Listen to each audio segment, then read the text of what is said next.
Coverage continues now with an update from one area that is still cleaning up from the last round of flooding. News Channel 5's Dan Haggerty joins us now live with the latest on what is happening in Valley View. Hi, Dan. Hey, Tracy, thanks. In the Valley View Independence area, the Cuyahoga is expected to crest at about 17.5 feet, so that will mean some flooding, but nothing like we saw on Monday. High water closed the entrance ramp to I-90 from Valley View today. In fact, parts of the interstate had puddles of standing water that caused a few drivers to lose control and kept workers busy. Hugh Shannon with the county's emergency management team says it created issues all morning. We're not going to get as much rain, but it's still going to be problems in some of the areas that have already been affected by flooding. In Valley View, this was the scene on Canal Road last week.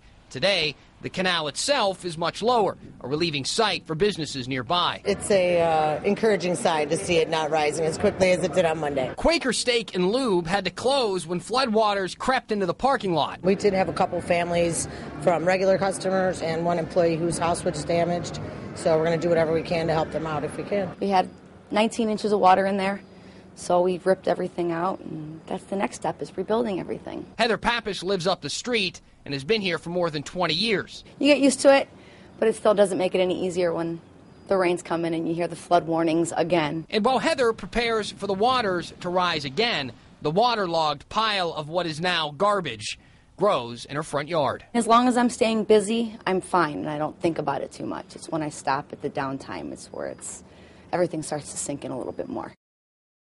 And Heather tells me she expects for the water to reach her street tonight, but she doesn't expect it to reach her house. I hope she's right. Reporting live tonight, I'm Dan Haggerty, News Channel 5. All right, Dan, thanks for your report tonight.